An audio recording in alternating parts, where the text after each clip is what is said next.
Hermano, vamos a buscar rápidamente Apocalipsis capítulo 5.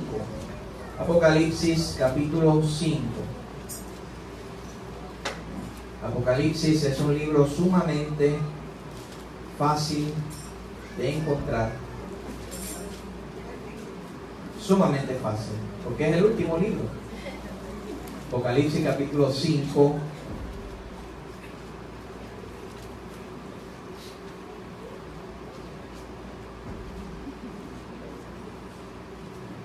Versículo 5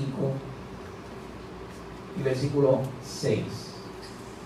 Pero vamos a ir desde el primer verso, del verso 1 al verso 6. Apocalipsis capítulo 5, versículo 1 al 6. Este es el apóstol Juan hablando de una visión, ¿verdad?, que tuvo la isla de Patmos. Estaba encarcelado en aquella isla y el Señor se plació en mostrarle las cosas que habrían de acontecer. Dice Apocalipsis 5 del 1 al 6. Y vi en la mano derecha del que estaba sentado en el trono un libro escrito por dentro y por fuera, sellado con 7 sellos. Y vi a un ángel fuerte que pregonaba a gran voz, diciendo: ¿quién es digno de abrir el libro y desatar sus sellos? Y ninguno, ni en el cielo, ni en la tierra, ni debajo de la tierra, podía abrir el libro, ni aún mirarlo. Y yo lloraba mucho, y lloraba yo mucho, porque no se había hallado a ninguno digno de abrir el libro, ni de leerlo, ni de mirarlo. Esta es la primera parte. La segunda parte es la buena noticia. Y uno de los ancianos me dijo: no llores. He aquí el león de la tribu de Judá, la raíz de David, ha vencido para abrir el libro y desatar sus 7 sellos. Y miré y vi en medio del trono de los 4 seres vivientes, en medio de los ancianos, estaba en pie un cordero como inmolado, que tenía 7 cuernos y 7 ojos, los cuales son los 7 espíritus de Dios enviados por toda la tierra. Padre, gracias por esta palabra. Gracias, Señor. Es tan hermosa, es tan preciosa. Te pido que hables a los corazones, Señor, que seas tú quien hable. No venimos a escuchar opiniones humanas, no venimos a escuchar, Señor, cosas de hombres. Queremos escucharte a ti y queremos que hables al corazón, que sea algo sobrenatural, que haya denuedo en las palabras, Señor, de esta mañana. Y gracias, Señor, en el nombre de Jesús. Amén, amén. Iglesia, puede tomar asiento.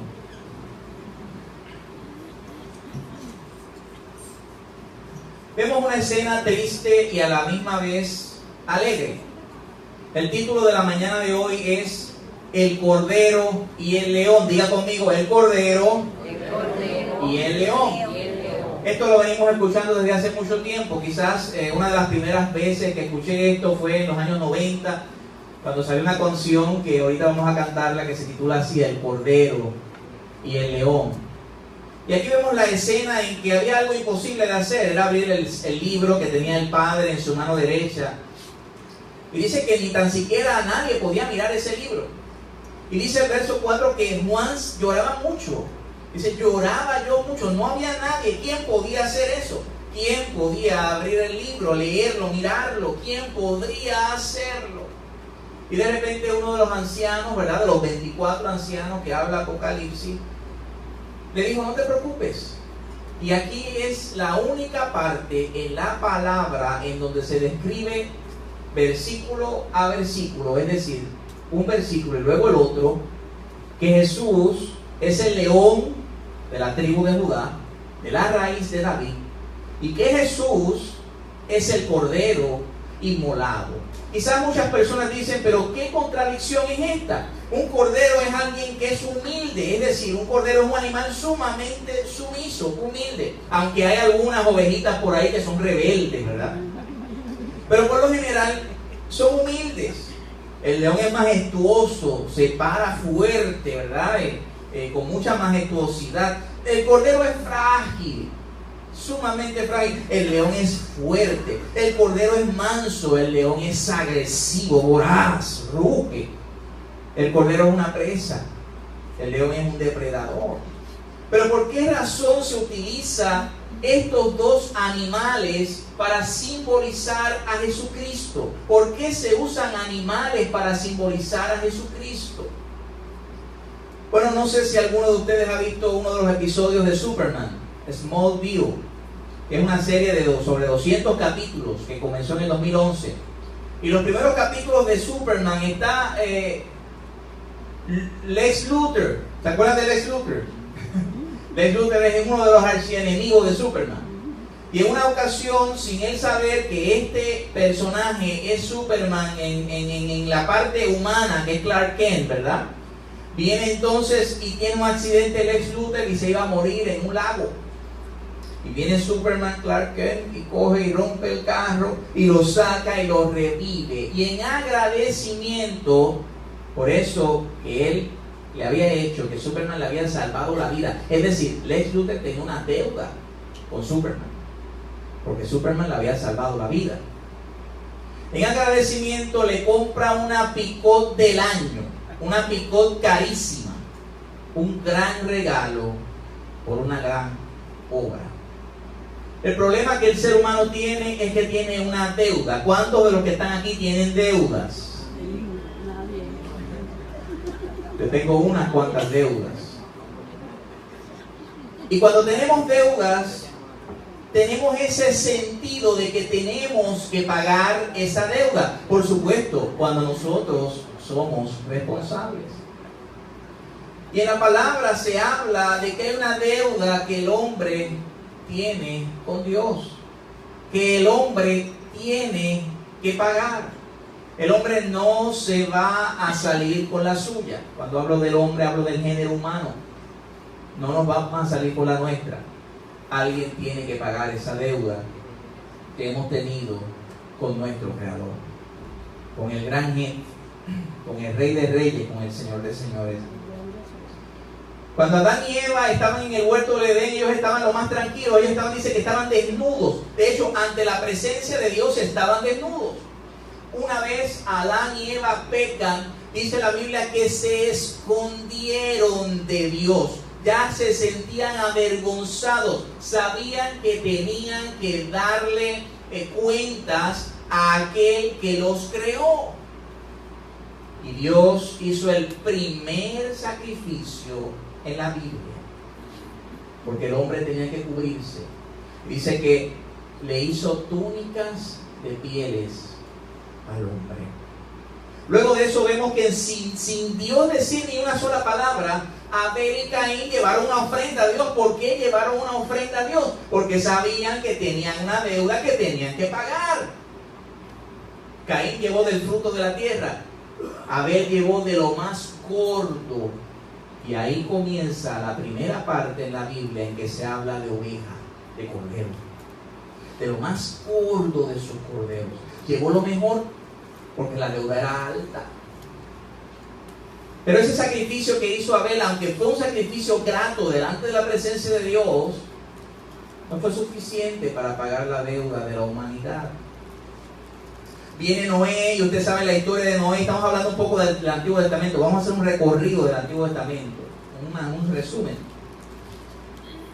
Y viene Noé, y luego de que estuvo esos días que llovía sobre la tierra, después que se aplanó el arca, que ya estaba en tierra firme, dice la Biblia que edificó un altar a Jehová y que mató varias de las ovejas, varias de los animales que tenía allí, como ofrenda, como pago por la deuda que tenía Noé hacia Dios. Pero seguía todavía el pecado, sigue todavía el pecado. Luego dice que llama a Abraham Y dice, sal de tu tierra y tu parentela a la tierra que yo te mostraré. Y vino Abraham cuando sale de la tierra, inmediatamente, en ese mismo capítulo 12 de Génesis, hace un sacrificio. Dice que edificó un altar a Jehová. Él sabía que tenía una deuda que tenía que pagar. Luego el Señor le dice, oye, sacrifica a tu hijo. Y cuando ese muchacho, que los teólogos dicen que tenía sobre 25 años, no era un niño, dice, papi, ¿dónde está el cordero? Porque aquí está todo preparado, pero ¿dónde está el sacrificio? Y escuche bien, Dios todavía no había dicho que tenían que sacrificar un cordero. Es que ya el ser humano siente esa deuda que tiene con Dios.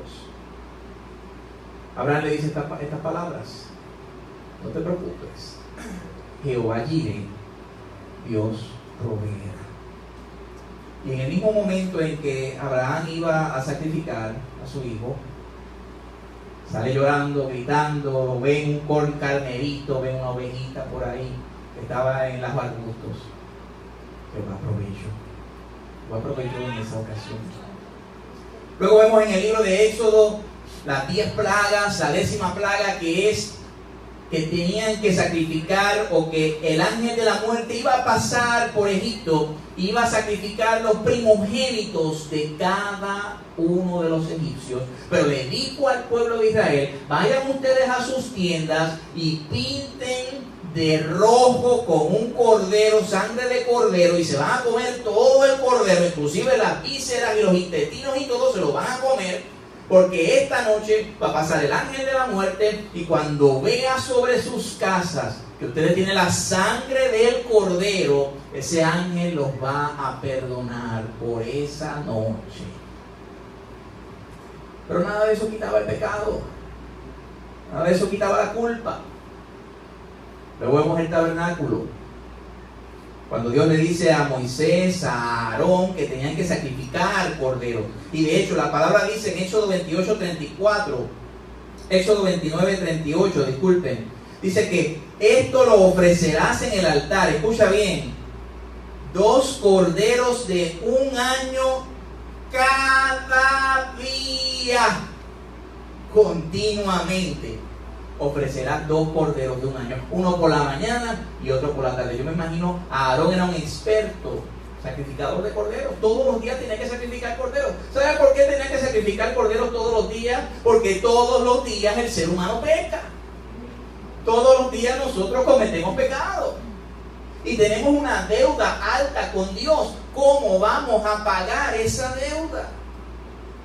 Salomón, el rey Salomón, cuando fueron a dedicar la casa de Dios, dice la palabra en 2 de Reyes 7:5, y ofreció el rey Salomón un sacrificio de 22,000 bueyes. Hermano, imagínense la sangre de 22,000 bueyes. Dice, y 120,000 ovejas. Y así dedicaron la casa de Dios, el rey y todo el pueblo. 22,000 bueyes, 120,000 ovejas sacrificadas para la casa de Dios. Y aún con esos 22,000 bueyes, esas 120,000 ovejas, todavía el pecado continuaba. No había sido quitado el efecto del pecado. David comprendió algo acerca de eso cuando en el Salmo 51, versículo 16, que fue luego de David haber mentido, luego de haber matado a Urías, luego de haberse acostado con la mujer de Urías, que esto, si fueran a poner una novela turca de esto, sería exitosísima. David mata a Urías, se queda con su esposa, tiene un hijo de ella. Terrible. Natán le dice: mira, uno cogió una oveja que tenía muchas, pero cogió la oveja del vecino, le dice: el tal se digno de muerte. Y Natán le dice: ese eres tú, David. Y a raíz de esto nace el Salmo 51. Fue un poema escrito de David, una oración escrita de David a Dios, porque sabía que tenía una deuda con Dios, tenía una deuda con el Señor. Y dijo: ¿qué haré, Señor, para pagar esta deuda? Y en el verso 16 del Salmo 51 dice: porque no quiere sacrificio, que yo lo daría. No quiere holocausto, Los sacrificios de Dios son el espíritu quebrantado, al corazón contrito y humillado, no despreciarás tú, oh Dios. Y en el último libro de la Biblia vemos una escena que es un tipo de lo que es la Biblia completa, de lo que es la vida del hombre. ¿Quién puede comprar la salvación del hombre? ¿Quién puede hacer eso?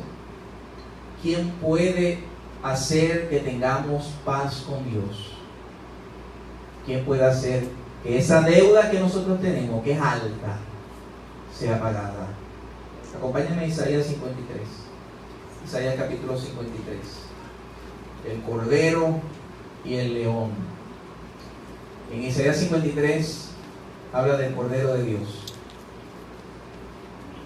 Es una profecía que fue hecha sobre 600 años antes de la venida de Jesús. Aleluya. Oh, gracias, Señor. Gracias, Señor. Dice Isaías 53, desde el verso 3, dice: despreciado y desechado entre los hombres, varón de dolores, experimentado en quebranto, y como que escondimos de él el rostro, fue menospreciado y no lo estimamos. Hace poco lincharon a una persona en uno de los países de Latinoamérica, y los niños alrededor mirando cómo mataban a este hombre, la misma sociedad, el mismo pueblo, lo apedreaban, le daban de patadas, cuchilladas, sangre por todos lados, y nadie hacía nada, escondieron de él el rostro. Pero dice la Biblia que Jesús tenía un título, era experimentado en quebranto. Si hay alguien que conoce el quebranto, es Jesús.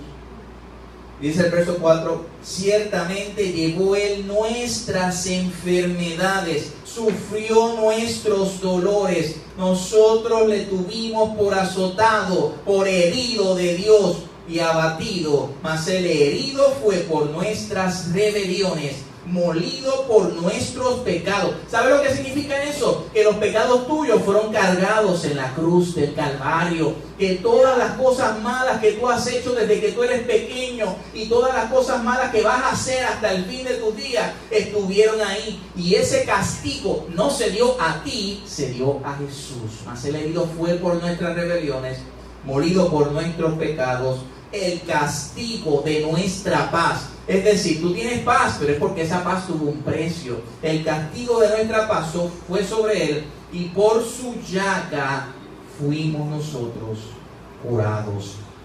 Todos nos descarriamos como ovejas. Dice, a pesar de que Cristo ha hecho esto, todavía nosotros nos descarriamos como ovejas. Cada cual se apartó por su camino, pero a pesar de eso, Jehová cargó en él, en Jesús, el pecado de todos nosotros. Dice Romanos 5:8, mas Dios muestra su amor para con nosotros, en que siendo aún pecadores, Cristo murió por nosotros. Hay un predicador que se llama H.B. Charles Jr. que dijo esto hace poco en una convención bautista. Dice: si nuestro más grande problema fuera el dinero, Dios hubiera enviado un economista. Si nuestro más grande problema fuera la educación, Dios hubiera enviado un profesor. Si nuestro más grande problema fuera el gobierno y los problemas del gobierno, Dios hubiera enviado un político. Si nuestro más grande problema fuera la enfermedad, Dios hubiera enviado un médico. Si nuestro más grande problema fuera la apariencia o la imagen, Dios hubiera enviado un consultor, un terapista. Pero nuestro más grande problema era el pecado. Y por eso Dios envió un Salvador. Por eso Dios envió un Salvador. Dale un fuerte aplauso al Señor. Amén.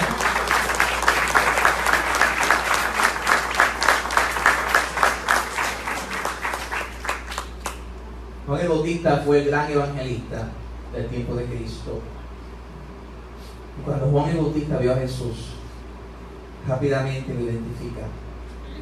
Y dice que cuando Juan el Bautista vio a Jesús, dijo: he aquí el cordero que no escogió ningún sacerdote, el cordero que Dios mismo escogió, que quita el pecado del mundo.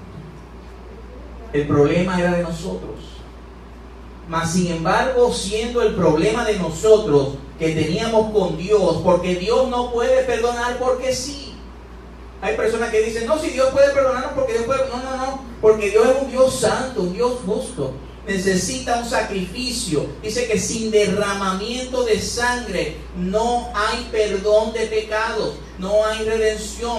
Y dice la palabra que Jesús fue el Cordero de Dios que quita el pecado del mundo, que quita el efecto del pecado sobre nosotros, sobre la humanidad. Tú tienes dos maneras de pagar el pecado.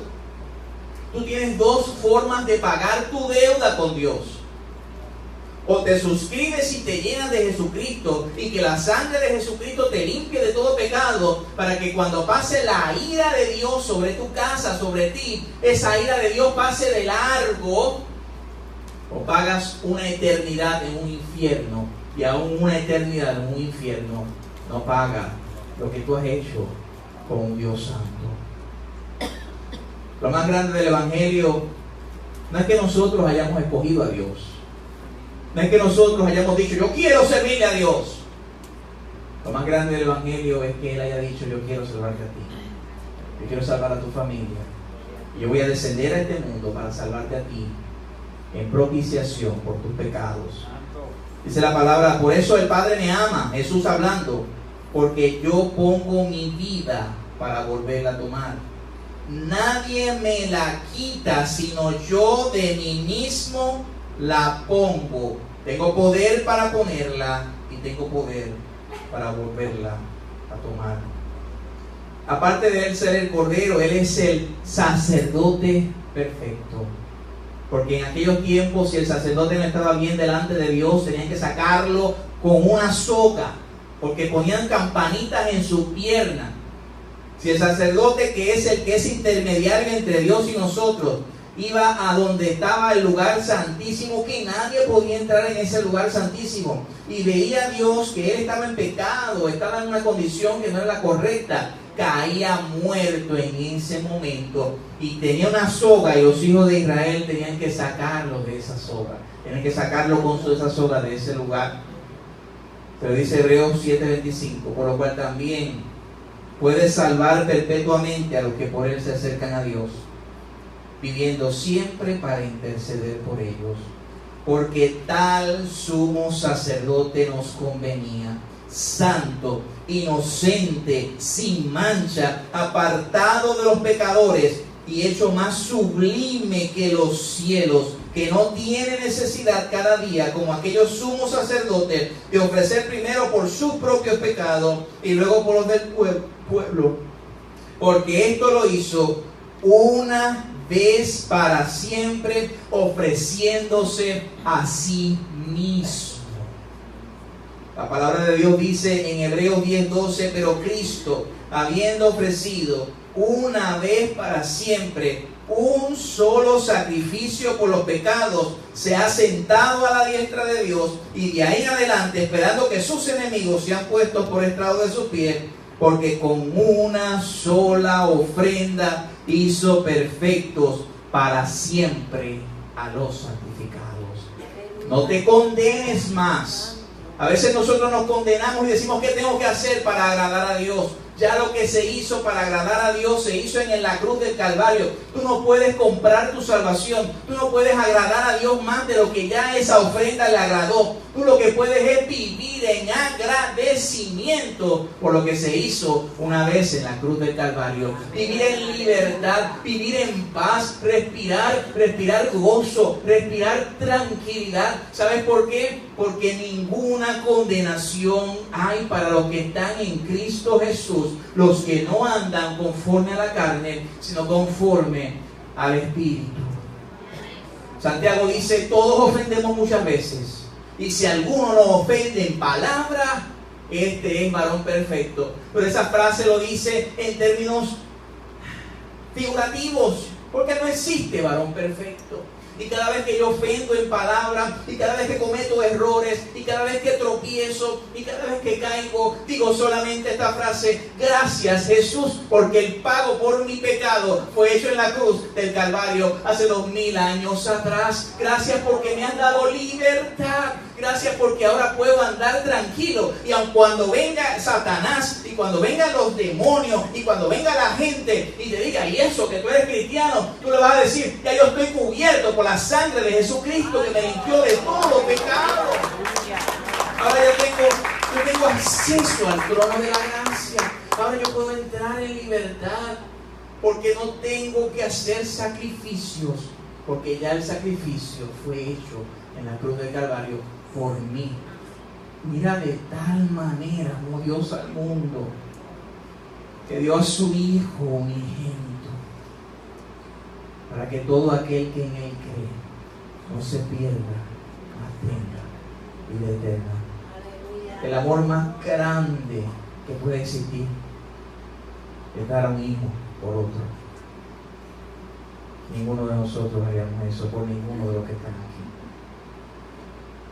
Quizás nosotros daríamos la vida por un hijo, pero ninguno daría el hijo, la vida de su hijo, por otro. Y Dios dio a su hijo porque nos ama. Hermano, Dios te ama. Dios te ama.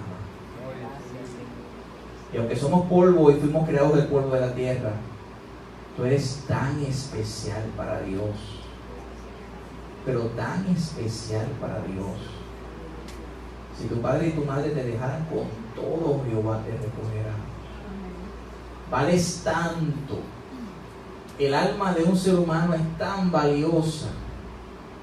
La Biblia dice que habían 100 ovejas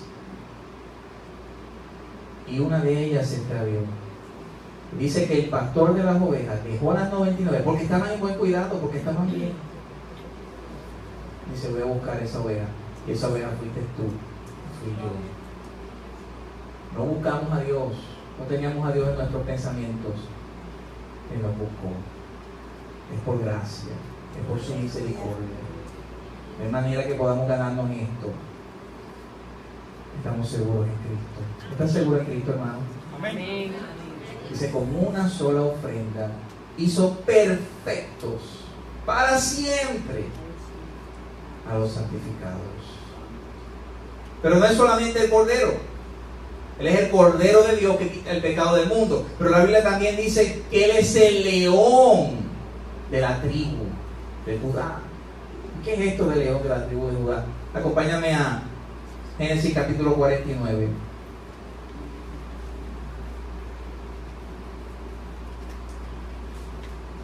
Génesis capítulo 49, versículo del 8 al 10. Los tres patriarcas más grandes en Génesis, vamos a decir los tres patriarcas que existieron: Abraham, Isaac y Jacob. Y Jacob tuvo 12 hijos. Y a esos 12 hijos se les llaman las 12 tribus de Israel, que se dividieron la tierra de Israel. Y cuando Jacob ya estaba anciano, estaba viejito, él reunió a esos 12 hijos y les dio una bendición especial a cada uno de esos hijos. Y mira la bendición que Jacob le dio a su hijo Judá, que significa alabanza. Génesis capítulo 49, versículo 8 dice: Judá, te alabarán ¿qué? Tu mano en la cerviz de tus enemigos. Los hijos de tu padre se inclinarán a ti. Está dando una bendición especial a Judá, más que ninguno otro de sus hijos. Y dice: cachorro de león, Judá, de la presa subiste. Hijo mío, se encorvó, se echó como león, así como el león viejo. ¿Quién lo despertará? Mira el verso 10. No será quitado el cetro de Judá, ni el legislador de tus pies, hasta que venga Ciro, y a él se congregarán los pueblos. Yo siempre recomiendo la versión Reina Valera del 60, pero mira esta otra versión, como lo dice, un poco más claro, la traducción del lenguaje actual. Dice: tú, Judá, dominarás a tus enemigos, tus hermanos te alabarán y se inclinarán en tu presencia. Eres como un león fuerte que regresa con su presa, se agacha y se echa en el suelo. ¿Y quién se atreve a molestarlo? Siempre tendrás en tus manos el cetro que te hace gobernante, hasta que venga el verdadero rey que gobernará a todo el mundo. De esa tribu de Judá salieron grandes reyes. El primer rey de Israel fue Saúl, que no era de la tribu de Judá, era de la tribu de Benjamín. Y el Señor desecha a Saúl para poner a David, que era de la tribu de Judá. Y le promete a David que de su descendencia saldría el verdadero rey, el grande, el poderoso, el rey de reyes y señor de señores, que ese que estamos hablando es Cristo Jesús, Señor nuestro. Jesús fue identificado como hijo de David. En el primer verso del capítulo 1 de Mateo del Nuevo Testamento dice: el libro de la genealogía de Jesucristo, hijo de David, hijo de Abraham. Las personas lo reconocían. Hubieron ciegos, hubieron mujeres, personas que decían: hijo de David, ten misericordia de mí, porque Jesús venía del linaje de David. Por lo tanto, Jesús es el león de la tribu de Judá, de la raíz de David. Y por eso podemos decir con toda seguridad que como león de la tribu de Judá, Jesús es todopoderoso. Diga conmigo: todopoderoso. Cuando Jesús, antes de ascender a los cielos, le dijo a sus discípulos esta frase, y se acercó Jesús y le habló diciendo: toda potestad me es dada en el cielo y en la tierra. Y dice que está sentado a la diestra de Dios. Cuando usted vea esa frase en la palabra en el Nuevo Testamento, que Jesús está sentado a la diestra de Dios, significa que Él es el poderoso, que Él es el fuerte, que Él es el rey, que Él es el juez, el que venció, el que vencerá. Él es el cheche de la película. Él es el rey de reyes y señor de señores, el todopoderoso. Cuando Jesús se presenta a Juan en el libro de Apocalipsis, le dice: yo soy el alfa y la omega, principio y fin, dice el Señor, el que es y que era y que ha de venir, el todopoderoso. Aleluya. Esta semana una madre me llama del campamento, que está interesada en el campamento, y me dice: ¿quién es usted? Porque yo quiero hablar con el pastor de la iglesia, yo quiero hablar con el grande de la iglesia, con el que manda allí en la iglesia. Yo digo: pues yo soy el pastor. Porque yo tengo un nene que tiene 5 años. Y usted pone en la parte de afuera que dice que tiene que tener 6 años. Pero mi nene se porta bien, mi nene es bueno, mi nene sigue instrucciones. Si usted, que es el pastor de la iglesia, dice que ese niño va a estar allí, no importa si el director del campamento, no importa si cualquier persona dice que no va a estar, usted es el director, usted es el jefe de allí. Pues ¿sabe algo? El jefe de aquí es Jesús. Y el jefe del gobierno de Puerto Rico es Jesús. Y el jefe del gobierno de Estados Unidos es Jesús. Y el jefe del universo es Jesús. Toda potestad le es dada en el cielo y en la tierra. Él es el rey de reyes y señor de señores. Todos tendremos que comparecer ante Él. Él es el león de la tribu de Judá. Él es el grande, el fuerte, el poderoso. Él es el todopoderoso. Yo no sé cuál sea tu problema, tu situación. Él es el león. Él es el jefe, Él es el rey. Deja tu camino, tu problema, tu situación en las manos del Todopoderoso. Amén. Él es quien abre puertas. Y si Él abre puertas, nadie puede cerrar puertas. Y Él es quien cierra puertas. Y si Él cierra puertas, nadie puede abrir una puerta. Y cuando Él dice algo, tiene que cumplirse. Déjale todo en las manos del león de la tribu de Judá, del cordero que murió por ti. ¿Cuántas veces he tenido cosas, inquietudes en mi mente? Hermanos, a veces divagamos en nuestros corazones y comenzamos a pensar cosas en nuestros corazones, en nuestra mente, y pensamos a resolver problemas y hacer cosas. Mire, hasta cosas tan sencillas como que se pierda una llave de la casa. ¿Y dónde está la llave de la casa que la había dejado aquí? Y comenzamos a culpar a nuestras esposas y comenzamos a culpar a nuestros hijos. ¿Y dónde está la llave? Y estamos media hora buscando la llave, estamos 40 minutos buscando la llave, estamos una hora buscando la llave. Hasta que mi esposa dice una frase: vamos a orar. Oramos y, hermanos, sinceramente, en menos de 5 segundos aparece la llave. Yo no estoy diciendo que orar es una magia. Yo lo que estoy diciendo es que tenemos que, en vez de nosotros tratar de resolver problemas pensando que nosotros somos ajedristas, que podemos hacer las cosas nosotros y resolver los problemas nosotros, es mejor y más conveniente dejarle tus cargas, tus problemas, tus situaciones al león de la tribu de Judá, al cordero inmolado, a Cristo Jesús, Señor nuestro.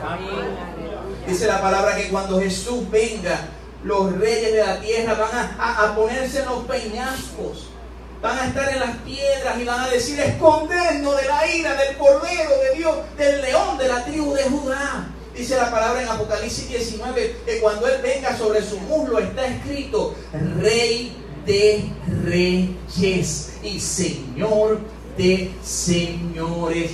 Él es el Rey de Reyes y Señor de Señores. La palabra de Dios dice: si Jehová es por nosotros, ¿quién contra nosotros? ¿Quién contra ti?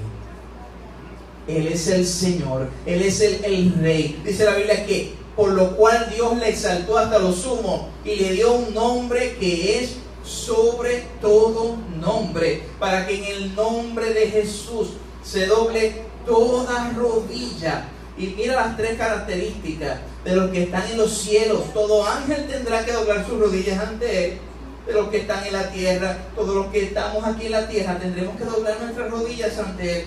Y de los que están debajo de la tierra, no importa el demonio que sea, el diablo que sea, no importa el muerto que sea, tendrá que doblar sus rodillas y compadecer ante el trono de Jesús.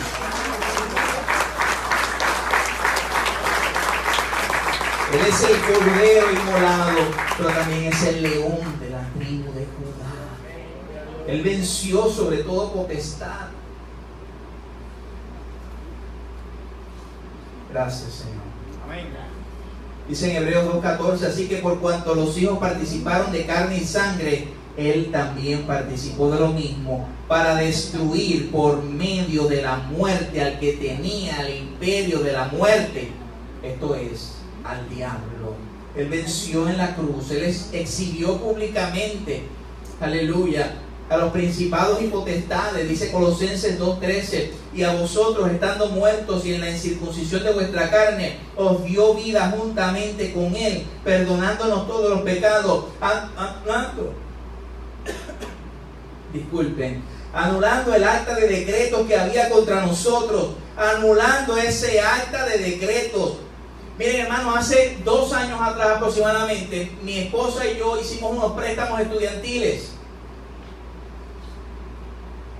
$10,000 aproximadamente mi esposa tenía en aquel momento de deudas de préstamos estudiantiles, porque habíamos estudiado una maestría, ¿verdad? Y nos llega una carta que está en 0 la cuenta. Que no había que pagar nada, que estaba de $10,000 en 0. Hermano, ¿cuánto diría de eso? ¡Wow! Pero el testimonio no termina ahí. Fue que una compañía de préstamos vendió el préstamo a otra compañía y entonces esa compañía se venció, pero la deuda estaba en otro lado. ¡Wow! Pero imagínate que tu deuda con Dios sea pagada completamente. Una deuda con Dios pagada completamente. Dice, anulando el acta de decretos que había contra nosotros, que nos era contraria, quitándola de medio y clavándola en la cruz, y despojando a principados, a potestades, los exhibió públicamente, triunfando sobre ellos en la cruz. El enemigo, hermano, no tiene poder. Hay muchas iglesias que predican más del diablo que de Cristo. Y el diablo esto, y el diablo aquello, y el diablo aquello. Hermano, el diablo no tiene poder más que lo que Dios permita que pueda tentarte o pueda estar ahí para tu propio beneficio. Él es como un perro que está amarrado, y cuando Dios hace así, ese perro tiene que irse donde él. Porque no hay manera, él está controlado por Dios. En Job lo dice que cuando Satanás quería tentar a Job, tuvo que ir al dueño de Job. ¿Y no has visto a Job? Aquel que es perfecto, mándale una plaga, ve, para que tú veas cómo te maldice.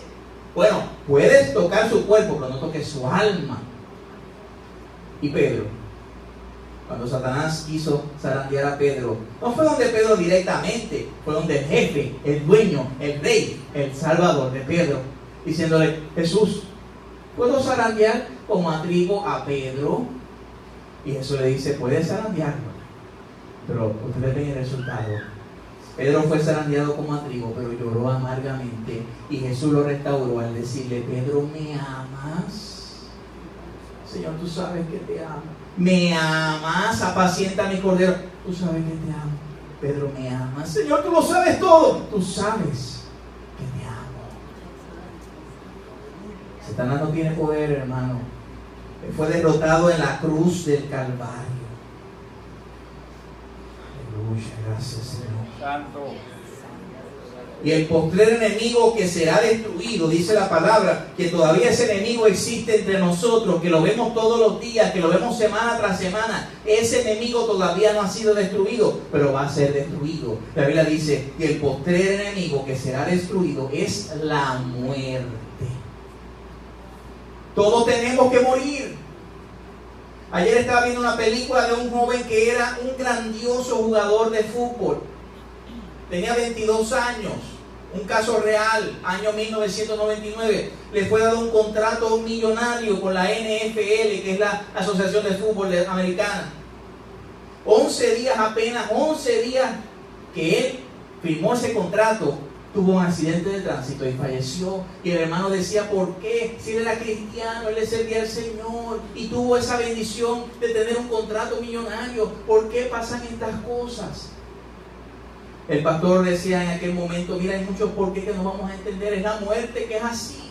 Todos vamos a morir, todos tenemos la muerte detrás de la oreja, como dicen en el mundo.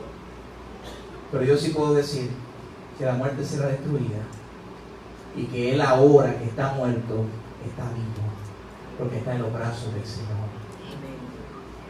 Todos vamos a morir, pero algún día será destruida la muerte. Tendremos cuerpo glorificado cuando venga el león de la tribu de Judá y despertará a los que estemos muertos en aquel momento, y saldremos corriendo de las tumbas y nos encontraremos con Jesús en las nubes. O los que estén vivos, dice la Biblia, que serán transformados. Seremos transformados en un cuerpo glorificado, un cuerpo que no se cansa, un cuerpo que no se fatiga, un cuerpo que no llora, un cuerpo que no sufre, un cuerpo que puede jugar baloncesto 2 horas, 3 horas, 4 horas, todo un día y no se cansa ni se fatiga.